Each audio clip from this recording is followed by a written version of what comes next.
I'm Cortland with Return to Renewed, and for the first time ever, we are doing our first interview. So we're excited to have Dr. Ormond here. I want to just kind of give you some time and introduce yourself, who you are, and especially introduce yourself to everybody that's watching. Yeah, thank you very much. It's such a pleasure to be with you. I look forward to this discussion. My name is Dr. Matt Ormond. I'm a chiropractor by profession and studied Eastern medicine, acupuncture, kinesiology. I started working as a sports chiropractor, in fact, and I love working with athletes. It's so fun to see them get better quickly and to see them get back to their passion.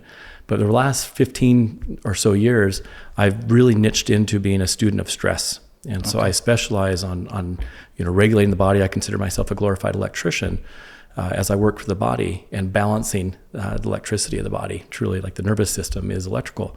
And so this is an Eastern thought, but they say where electricity goes, blood flows. And so improving blood flow back to the body is what regulation of stress does. And so I've had the privilege of the last several years of working with elite executives, athletes, people from high performance areas, and helping them optimize their nervous system. Yeah, and one thing that I love about that is it's kind of a different approach, right? So as you're going through this, a lot of kind of the typical way of being able to treat and work with people has been, chiropractic care or physical therapy, and you're just taking a different approach. And that's one thing that kind of drew us to you, is being able to have this perspective and a different approach on how we can help and really focus on helping return missionaries, because they're going through so many different experiences, and the way that we've been traditionally helping them or assisting them, or the lack thereof, right, that there needs to be a different approach. There needs to be a different way of being able to help these young men and women that are coming home, regardless of how much time they serve, but they need some additional support.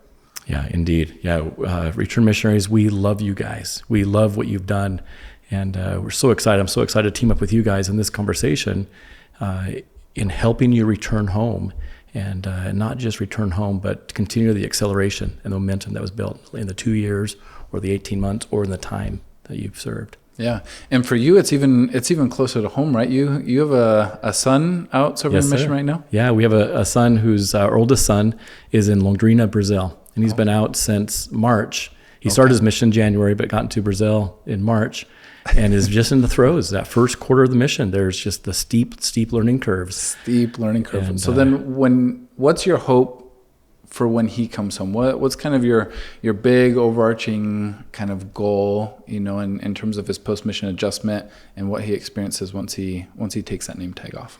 Yeah, I mean, the decision to serve a mission is a life-changing decision. My life is forever different and better because I've made that decision to serve a mission.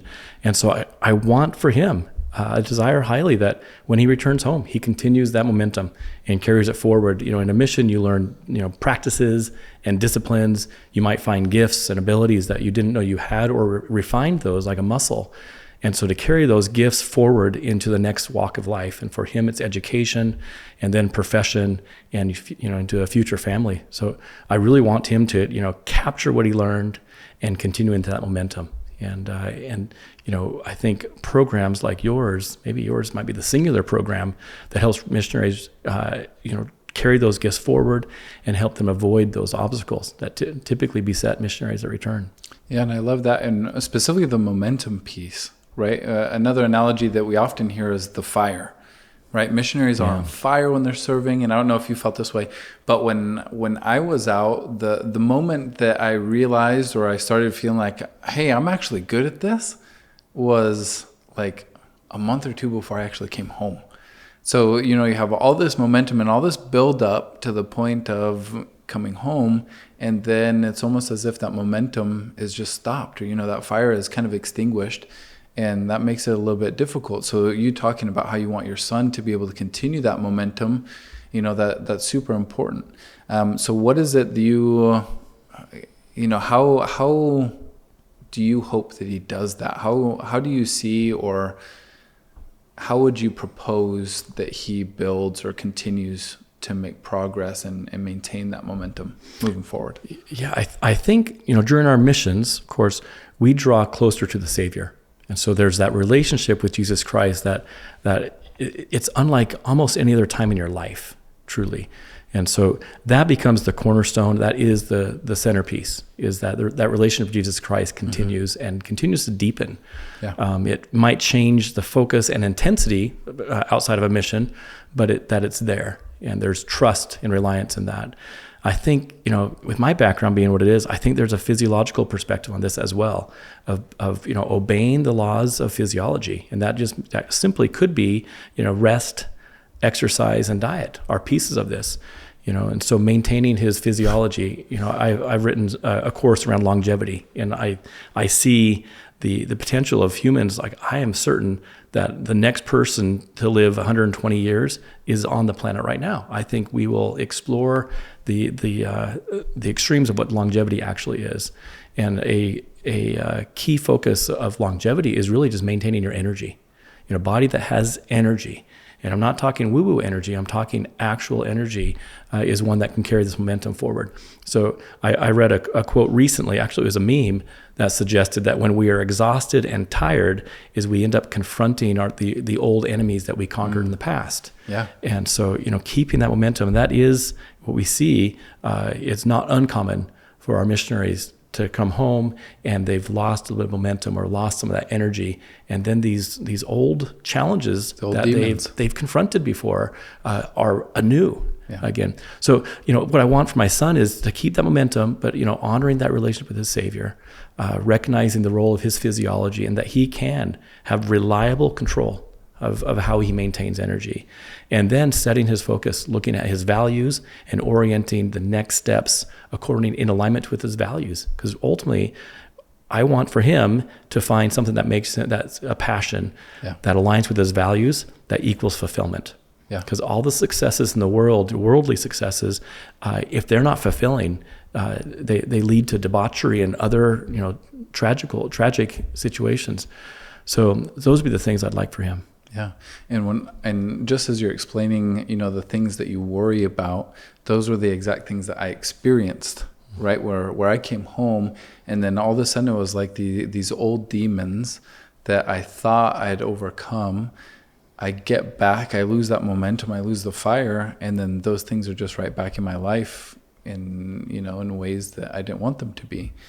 But one thing that I really value and appreciate is that because of that hardship, because of how difficult it was for me to kind of go through that post-mission adjustment, we're here today. We're here at this table because I went through the hardship of a really poor and crummy post-mission adjustment.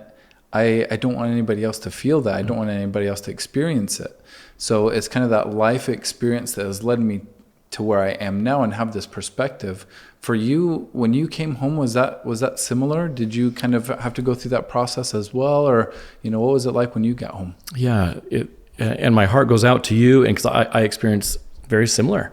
Yeah. So I came home from my mission back to my lovely family, but I came back into a role that I left 2 years ago. And, in that 2 years time in a mission, my identity changed significantly and in multiple ways. And so to come back into my family with that old identity was a challenge. And I didn't recognize it from that perspective. I just saw why am I feeling this? Yeah. And it was confronting some of those old demons again. Yeah, I love that, because when we come home, right, we leave as, I'll use myself as an example, we leave as Cortland, we come home as Elder Watson, right?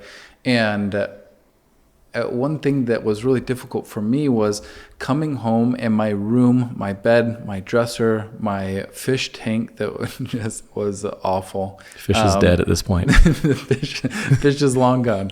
But they, it was all still there. And my friends, that first week, my friends came, threw me a surprise party, and then I found myself in a bar. And I'm sitting there where am I right now? Literally within the past week, I was out preaching the gospel, and now I'm sitting here having my friend pull me back because I don't know the rule. I don't know bar etiquette. And he's trying to prevent me from starting a bar fight by walking behind somebody as they're taking a pool shot. And I'm like, okay, well, why am I here? So one of the things that we've noticed a lot in just kind of interactions with you is this talk of identity, right? Where our identity is such an important and crucial part of who we are. But what's your kind of overarching kind of goal or theme or kind of philosophy on identity? What purpose or what role does identity have in day-to-day life, and specifically for those return missionaries? Yeah, that's a great question. The role of identity, and mind you, I came to these understandings, and I don't pretend to think my understandings are like the conclusion of this conversation, but I've come to these understandings through the lens of physiology. That's been my approach, is through the body lens. And so body, mind, spirit have connection. And so I cannot, as I work with patients, I don't bother separating body, mind, spirit, because within there, pain will manifest itself, whether it's a rock in the shoe that's causing that pain, but pain will manifest itself as an expression for healing to come in, is how I see it. And so what role does identity play? Identity is everything. Our physiology changes upon our identity. And so we look at missionaries, and those that serve in a mission, they identify as a missionary. They identify as a disciple of Jesus Christ, a messenger of Jesus Christ, and they announce themselves as that multiple times a day. And so, and that identity has a terrific power. It's really interesting during mission life, and this might not be the case for every missionary that's out there, but I believe it's the case for many, that there's a certain invigoration that comes, and we have this ability to accomplish and work long days. We sleep like rocks. We wake up and we can go do it again. And I think some of it is unto the renewal of our frame. That's a promise of the oath and covenant. So I think that's a blessing of that as well. Yeah. But part of that, from a physiological perspective, I'm looking at how do these principles stack up. Identity is part of that fuels the body and fuels the mind and fuels the spirit as well. And so I believe identity, and I've written a course for teenagers, that becomes a key element, because I say this all the time, that if we don't define our own identity, the world is defining it for us. And you look at how the world defines teenagers right now, and teenagers could be defined as being lazy or being arrogant or being short-sighted or being something less than their true identity. Yeah. And whereas, if we can realign and help them realign, you look at the young women's and young men's motto, and it identifies, I am a son or daughter of loving heavenly parents. And it starts with an identity statement. And so owning identity, and then, as missionaries return and go on to the next part of their life, is recognizing that you truly can create the identities that you choose to be. This is part of our agency. And so recognizing there's power in choosing our identities as well. Yeah, one of the things that we focus on for Return to Renewed in the missionaries that we work with is being able to develop what we call an I am statement, right? And one thing that's a little bit different from maybe the youth programs that are within the church is we don't tell you what your I am statement is, and I am not knocking that at all. All I'm saying is that these youth, they grow up and they recite this, right? I am a daughter or a son of loving heavenly parents. And as they go through that process, we start to question, and we start to ask them, hey, do you actually believe that? Or on Sunday, are you just saying it because we do that? So when you're going through and you're talking about this youth program and you're helping them and being able to establish kind of their identity, this is going to be applicable to return missionaries as much as the youth and teenagers. But what would be kind of the basic or the most important key in an individual developing an identity? Yeah, I think some of the basic elements, and there's some complexity perhaps in building it, but some of the basic components to building identity is knowing your values. And so with our teenagers, we do a value discovery. And so we help them discover what their values are, and we actually set it up in a sequence where they know what the number 1, number 2, and number 3 values are. And we connect those values to what that means to them. So if family is a high value, I would simply ask, well, family is a value, what does that mean to you? Yeah. And someone might say, well, love. And then what does that mean to you? Connection. Beautiful. And what does that mean to you? So to the tertiary, it keeps going. We bring it right into joy or fulfillment or safety or trust. And so they're able to connect the value with and anchor it into what it actually means to them. And there's, I'm a total nerd on this, so there's actual neurophysiology that changes from neurochemistry. And so as we start to lean into our own values, identify our own values, a different part of the brain fires. It literally into the midbrain is what's firing, rather than the hindbrain, which is more of an animalistic, more of a fight or flight response area. So we're changing brain chemistry. And so the identities are formed after we get values. And so we're aligning with just a higher version of themselves. And then we write a mission together. And a mission is just, how do I serve in my values? And I say this often is because people ask, like, well, I think I know my values, but if you don't know them, it's worth defining. And you'll know you're working in your values is when you can do something tirelessly. I say it like, if you're working in your values, you have access to energy beyond your own. And so some might call it flow state, but it's just a creative place where you feel like you can do this thing for a long period of time.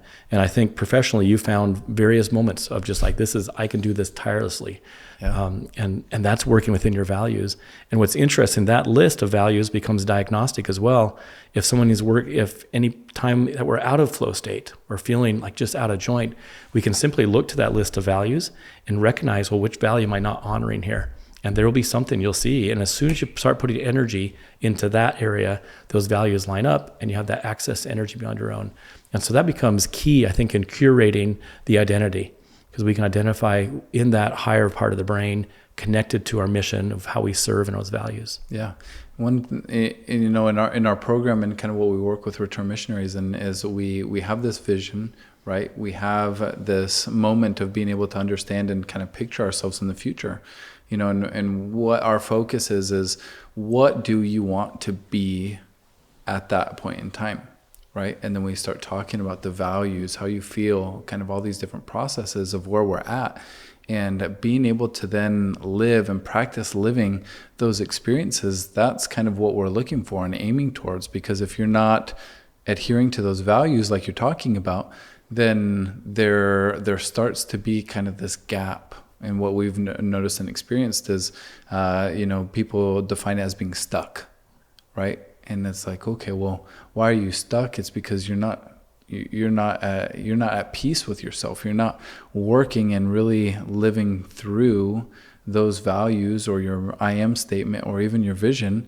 And the path that you're on right now is not what you had decided or determined to be the one that you really want to be on. So there comes a critical point, right, where you either have to change your values or change your behavior. And it's up in the air, and that's where we're not going to push you to make that choice of whether or not you're going to redefine your values or redefine your actions. But it comes to that point where you got to make the choice. You got to figure out which one you're going to do. Yeah, such an interesting, yes, I agree everything you said there. And an approach that I've learned to use is, our nervous system gives feedback. Mm-hmm. And I use the term nervous system and spirit interchangeably. As I talk about mind, body, spirit, when I mention spirit, nervous system's included in that. And so our nervous system's designed to give feedback. So we know if there's a rock in our shoe, we know if it's too hot or too cold. When we get into emotional space, you talk about, that separation as we start to live outside of our values and behaviors start to change and patterns start to change. A, we might feel stuck. B, we might feel discontentment or lack of fulfillment. And to me, that's all feedback, or, a higher level of the same spiritual discernment. We call that discernment. So if there's an emotion that's there, that's less than trust, less than creative, less than grateful, and there's not a good or bad emotion out there. They just have a charge, how I see it at least, and how it impacts the nervous system. So, an awareness of not being in line with your values, we can recognize there's an emotional state that comes with that. Yeah. And so as we look to course correct, it's just honoring. If I feel frustrated, or if I feel sad, or if I feel angry or bitter or resentful about something, it's not that thing is a bad thing, but it will mean that something a story we've made about that thing, which it actually is going to point to something that's just not true any longer. And so we talk about shifting identities. Sometimes our old identities must needs change, and our emotional state, that discernment, will alert us to which areas needs to be shifting as well. And so I think being aware of state and how we shift that state is really important. Yeah, I like that.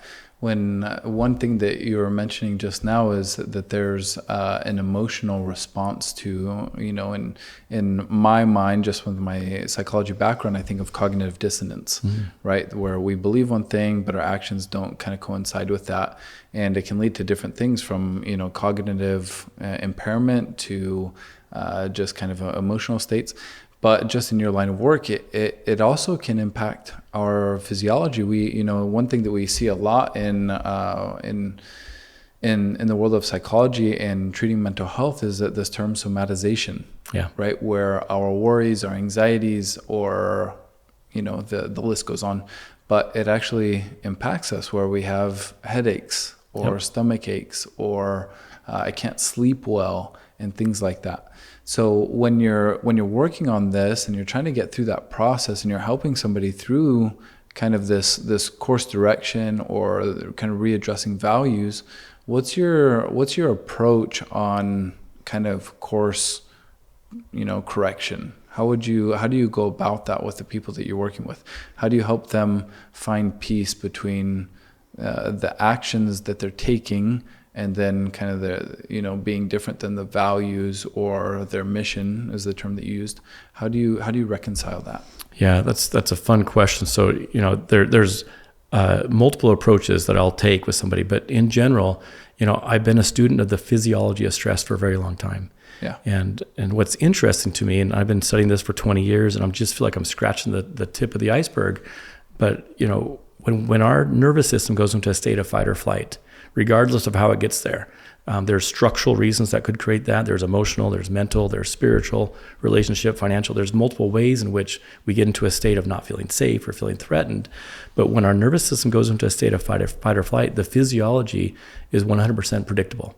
So, blood vessels will constrict, muscles will tighten up, brain function changes. It goes from breathing faster. Yes, exactly. That's a muscle that decreases oxygen saturation in the body. Digestion slows down, and the immune system stops functioning. And so that's a state of fight or flight. And while if there's a rattlesnake that's right in front of you, that's a very appropriate. That's an acute state of fight or flight. But where it becomes problematic is if that state of fight or flight becomes chronic or not mitigated, not canceled out for an extended period of time. And so the body can maintain that heightened state for a certain period of time, but it can lead to exhaustion. And so in a heightened state, anxiety is a common feeling, lack of sleep, inability to sleep, or even not be able to go to the restroom, or having food cravings or not wanting food, appetite suppression. All these things be changes within the physiology. So my approach with patients, of course, is I listen to what they're coming with, and I'm not treating migraine headaches or knee pain or back pain or neck pain. What I'm treating is the body's inability to adapt to stress. Yeah. And so it's up to me as a practitioner and the glorified electrician is to find, well, what's the source of that stress here?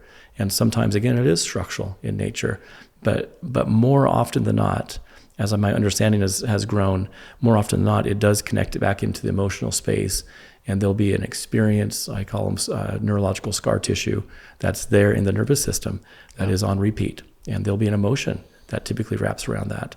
And I'll share just one more thing around this. When I first studied acupuncture, the concepts were pretty. I understood the concepts pretty well until they got to the concept around emotions. They connected organ systems to meridians, but they connected organs to emotions.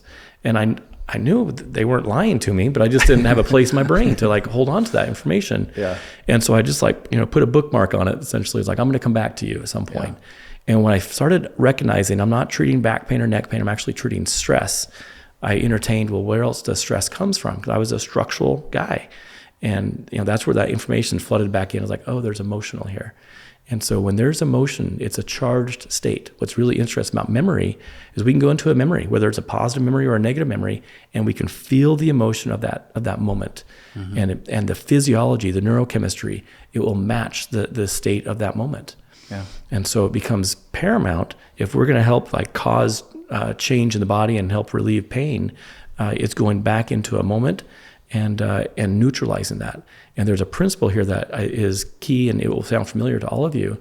But the principle is that all things at all times work together for our good. And then I use a principle I stack on top of. It's a principle of homeostasis, of balance in all things. And so we can go through a challenging experience, and they don't even need to share it out loud because their nervous system's showing me that it's into a state of fight or flight. And we can now identify the emotional state, and then we can look at how did it serve. And we're not trying to change the situation whatsoever, but we're just bringing purpose back into it. And so I find that's a way in which we could neutralize the electrical part of the body and restore balance to the body. Yeah, and what you're essentially doing, and what I'm hearing is you're taking post-traumatic stress and you're turning it into post-traumatic growth. Yeah, beautiful. You're taking the stressful experience, right, that people have been struggling with, and I mean this goes back. I mean, I'm sure that you've seen people that are still living and experiencing, the consequences of stress, of a stressful event that they've been dealing with for 50, years. Just yesterday, I had somebody who's 70 plus years old. Her mother passed away when she was 15 months old. Then a stepmother came into the situation, and there was so much there. They're dealing with it. It was beautiful. And one of the things with it is that there are so many of these experiences that we don't even necessarily know about, right? So when we try to kind of restructure and we're taking the post-traumatic stress and then we're taking a proactive approach, right? We're becoming agents to act, not to be acted upon, we can start turning it into growth. And one of the things that we're noticing a lot with, within the past 10 years, is that there's an influx in missionaries that are coming home earlier than their assigned time because of mental health conditions, whether that be anxiety, depression, and the list goes on. What I'm hearing in this statement, and this is in no way, mitigate or, lessening those experiences, but what I'm hearing is that regardless of whether you're suffering from severe clinical anxiety or, depression or whatever it may be, that there continues to be a way for us to act and become empowered. It sounds like, you're talking about that we will always have the opportunity to make choices in our lives. Yeah, 100%. A principle that brought me into chiropractic. It's a precept of chiropractic that says the power that made the body heals the body. And so I have come up through this profession recognizing, and first it was hoping that it was true, but now trusting the fact that it is true, that healing is possible in all ways, in all shapes and forms. And, as missionaries, we can look back on our missionary experience, and as young adults, we were confronted with some significant life circumstance, like really tragic life circumstances, and had the privilege of sitting front row seat to watching these significant changes happen, these miracles that happen. And if a miracle can happen there in that scenario and change their trajectory for the better, and eternally, and so generationally, why couldn't that miracle happen with us? And why couldn't we find healing at any level? And so I will always be an optimist on that side, that there's healing. And I do think hope is good medicine. Hope by itself isn't sufficient, but hope is good medicine. In fact, I think that's the doorway. If we can hope for a better day, we'll take a next step and do something different. Yeah, I think about the children of Israel and, sitting there. And it's interesting because in, the books of Moses were written, later, right? Not in the moment. So they're sitting there, and there was a prophecy that the children of Israel would be enslaved for X amount of years. And then it got to that point, and then they were able to escape just like was promised and written. And being able to have that hope that there would be a deliverer that came and escorted them out. And then it continues, that process of hope. We're hungry, we need help, we have hope, right? And then, it's delivered. We're thirsty, it's delivered. We want meat, it's delivered. And through this process, we see a lot of scriptural evidences that if we hope, right, that there are always answers. They may not be how we want them, right, but they will come. But then there's the principle of action, right, where we're struggling, and some of our return missionaries out there, they're going to have or be in or have recently experienced some of the hardest times in their lives. And they're not only experiencing that hardship, after being on fire and having the momentum at such an upward trajectory, and then it just kind of drops.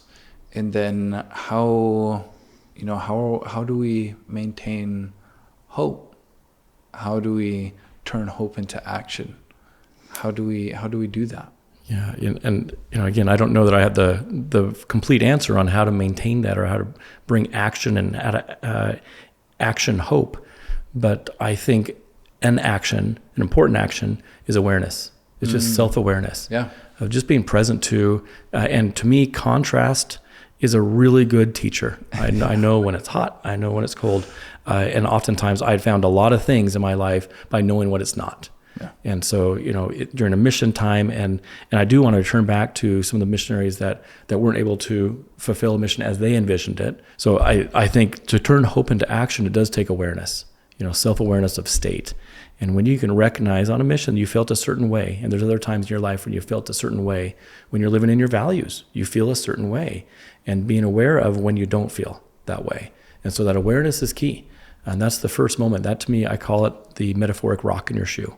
Yeah. When you feel a rock in your shoe, the foot's not damaged, there's no blood at that point, it's just awareness. And in that moment is the perfect time to shake that rock out of your shoe. If that rock were persistent, if we didn't remove it, if we were stubborn and thought maybe I can take some aspirin or whatever, at some point by the end of the day, that foot's going to show some damage. And if we put the same shoe on the next day, at some point that becomes a wound that is very difficult. So that awareness becomes the first thing that, if hope is actionable. Yeah. And, taking that example further, right, that it not only is the skin and the body amazing, but it's like a splinter, right? You have that splinter, you have that rock in your shoe. And if it's not addressed, the body will eventually absorb it. And then it just becomes a part of who we are. And it's the principle of being able to uncover that rock, being aware of it and moving forward. My mission president, one of my favorite lessons they taught us was he had somebody get up and he handed them a backpack. And in the backpack, he put a bunch of stones. He must have put in, 20, 30 pounds of stones into this backpack. And he says, go and walk around. So the missionary goes and he walks around, and then he gets back, and then the mission president says, could you do this all day? And he's like, yeah, easy. I could do it for weeks. And then mission president is like, okay. And then he says, take off your shoe. And then he puts just a little sharp rock and he puts it into his shoe. And then the missionary puts his shoe on, and the mission president says, okay, go and walk around. And he goes and, he gets back, and the mission president asks again, could you do this all day? And he's like, no, I want to take my shoe off. I want that rock out, because sometimes those things that seem small or insignificant really delay us and kind of push us back. I want to kind of jump back and talk a little bit about something that we kind of glanced over, but I want to spend a little more time on it, is missionaries who don't fulfill their assigned time. This is a topic that's becoming more prevalent. It's a topic really that we don't, as generally as an entire population and culture, we're still figuring out how to navigate it. So kind of and this is a vague question, but kind of what are your thoughts and perspectives on missionaries who don't fulfill the time that they were assigned? First of all, my heart goes out to them. Yeah. Because there's a form of suffering. My mission is to be a solution to help reduce or eliminate human suffering. And there's suffering there. My nephew, my oldest nephew, went to Liberia, Africa. Okay. And about 4 months into his mission, he contracted malaria and typhoid fever. And what a combo. Oh my gosh. And he about died. Like, he was not well enough. Wow. The U.S. consulate said, we won't take him until his levels are somewhat stabilized. And so that's where he was at. He was in really perilous times. And so, he returns home, and it's a shorten the mission. And his mission president, congratulated him for his service and told him, this is your mission. This was, you are returning home in honor, and gave him the right send-off, a beautiful send-off. And when he got home, it was met a little different. There was a bishop that he didn't see eye to eye with. And the bishop was really encouraging, highly encouraging of, like, let's get back out there. And it created friction, unfortunately. and ripples. And I don't think his is a unique story. I think that's, and there's nothing wrong with the priesthood leader there. However, there was a lack of transparency, and they may not have confronted. I have found, as a practitioner, it's my role anymore. It is my role as I work with patients is to confront. And confront is not looking for conflict. Confrontation is revealing truth. Yep. And so inviting these missionaries, they want to share their truth. Their truth was, or is, I served a mission. I said yes to that call. I went through all the steps to make sure that I received that call, and I left. Nobody gives credit to Peter for stepping out of the boat. Walking on the water. Yeah. The miracles is that he stepped out of the boat. Yeah. The fact that he had water support him is amazing as well. And then the beautiful part of the story is the Savior was there immediately as soon as he sank. But the first step out of the boat is a miracle that goes under celebrated. The first step out of their homes, these young adults, is a miracle, and it should always be recognized. And so I think having a conversation, learning to just confront, like, what are you feeling? How was it for you? What happened? Do you mind telling me the story? And because we tend to want to avoid it. Yeah. We tend to, it's uncomfortable. Yeah. We don't go into those spaces, and yet we aren't being honest with one another. And that's where a rift begins. And so if that return missionary may feel diminished in some way or marginalized in some way, and I say may, it's very likely that they feel marginalized. And I think just being able to be transparent, it feels like a relief for them to have that conversation with people. Yeah. I really like what you're talking about, that conflict, addressing, these situations. It's not necessarily about starting, tension. It's about being able to deal in truth. As you were talking, I was thinking about, and I think that this is more prevalent than we would care to admit, is that most conflict stems from unmet expectation. And being able to deal with and confront that unmet expectation is really the resolution to so many of the things that we're experiencing. And sometimes when we're talking about missionaries that don't complete their assigned time, and just a side note, in our groups and in our work, we don't ever refer to missionaries that way. We just say, hey, introduce yourself, where you served, and just kind of move on from there. But when we're dealing with this confrontation and being able to understand the expectation of coming home, and we talked about identities a little while ago.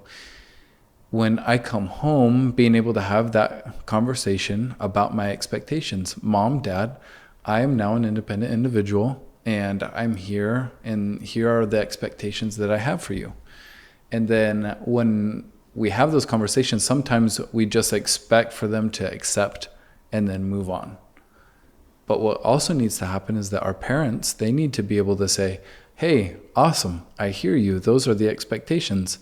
Here are the expectations that we have. And then being able to have a conversation and kind of go back and forth and, okay, here's what I want, here's what you want, here's where we're eye to eye, and then kind of develop that new, essentially, identity in the moment of, this is how I'm going to operate once I'm at home. Yeah, that's powerful. So what you're describing is communication. Yeah. And it's a deeper communication. We get caught in the superficialities of our communication, and yet, one or two layers deeper, we're into this conversation about expectations. We're into this conversation of next steps and fulfillment.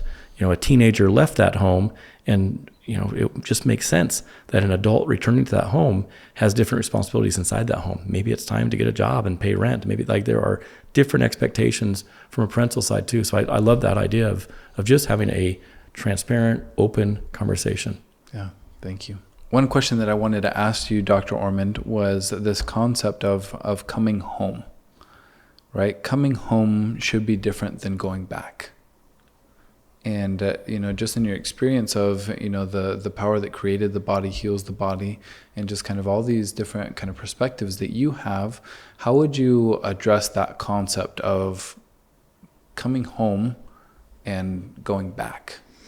Yeah, what a key distinction, right? You look for these micro distinctions. That is a distinction that must be made. Going back connotates going back to an older life, going back to a former version of yourself, going back to, really a less experienced individual. So going back has all those connotations, and there's a weight, and there's even an identity in that by itself. And so coming home is different. Home is such a beautiful word, a powerful word. Home is where the heart is. And so they're the heart of our upbringing. Oftentimes, not all homes are the same, but coming home can be, especially if we define it and what it is. Yeah. Now we can define what coming home means. Now my home is different. I was born and raised in Southeast Idaho. My parents still live in the same home that I grew up in, which is a miracle. So I can come back after floating around the planet and come back to Southeast Idaho, and there's a certain familiarity that's there. But that's no longer my home. Mm-hmm. My wife and my 6 children, wherever they are, wherever we are when we're together, that's home. And while that's different, I'm at a different stage of life than these missionaries that are returning home. But how do we return home? And it's setting the expectation. It's knowing the blueprint. And during that 2 years, you were given a blueprint. Here's a way to live a life that is that not only helps physical health, but spiritual development. And keeping those things in the lane, I think, is the way to come home and to continue developing. Yeah. And just that last comment that you made of, being able to have that distinction, being able to understand that they've gone out there and they've developed into these new beings, and we need to expect new beings to come home, right? So just kind of in closing, again, we're here with Dr. Ormond. We're grateful for his time and being able to participate in this discussion. Just the classic magic wand question. If you had a magic wand and you could wave it over the youth, both returned missionaries, and the youth that are preparing to be those missionaries, what would you want them to be doing, and what would you want them to look like so that they could be really living a life of fulfillment? Yeah, I love that. For our youth of today, our missionaries that are out serving, and those that return home, if I had a magic wand, I would want them to know their worth. First and foremost, I'd like them to know their worth. And I'd also like them to recognize what humility and what modesty are. Humility is a virtue, a godly virtue. And humility simply is you can be excellent at whatever it is that you're doing and gifted at that thing, but recognizing that there's more to learn is a definition of humility. And modesty actually is hiding our gifts. And so recognizing that they can step into their gifts and own them. These returned missionaries especially, they've developed these gifts, they've honed talents. They have beautiful things, and they need not hide behind the modesty of it all. That they can humbly know that I have these gifts and I can serve in this way, and there's still more to learn. And so, if I could wave a magic wand, I would like our youth and these young adults to know their value and recognize that value is worth, and worth is what we can add to the world. That if we can contribute to the world, then we have value. The way that God values his children is different, and is a divine pattern of how we might value ourselves. But moving forward and serving also in the kingdom, serving in the world, is bringing worth forward, bringing our value forward. And so during our teenage upbringing, our youth programs of the church, missionary service, we are increasing our ability to contribute in a positive way to the world. And we know this, that when we are in the service of our gifts, or when we're in the service of our fellow men, we are in the service of our God. And there's blessings that come that are in store for us. So that'd be the magic wand. And there's so much more. There's so much more I'd like to offer to them. I want them to know they can trust their bodies. Yeah. I think we've been misled to want to mask pain or hide from pain or ignore the pain. Trust it. Trust mind, body, spirit. Through medication and grit. Correct. Yeah. And it takes us off the path. And so recognizing pain is not something necessarily that we should be afraid of, that it's just a signal. It's just feedback. And I heard you share just this beautiful share as you came home from your mission. The pain was that you stepped back into these old identities, and it created suffering. of some sort. And you recognize that if I can help others not to feel these things, not to pass through this same suffering that I had, that means I'm contributing to the world. Yeah. And that to me is the definition of a healer. A healer is not one who has special powers or magical gifts. A healer is one who's learned to confront their own pain and move through it, and now wants to help others do the same thing.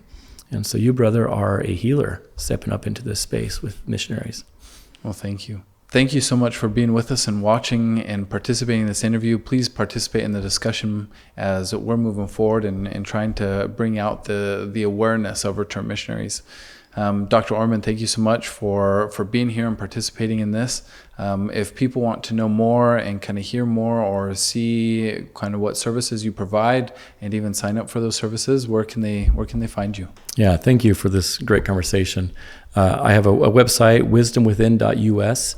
Is my website. You can find out more about my Vision Quest program and what we're up to in the world. We do workshops and webinars, and I'm on the social media handles with Dr. Matthew Ormond. Thank you so much for being here, and we appreciate it. You can find out more information in the description below. We'll see you soon.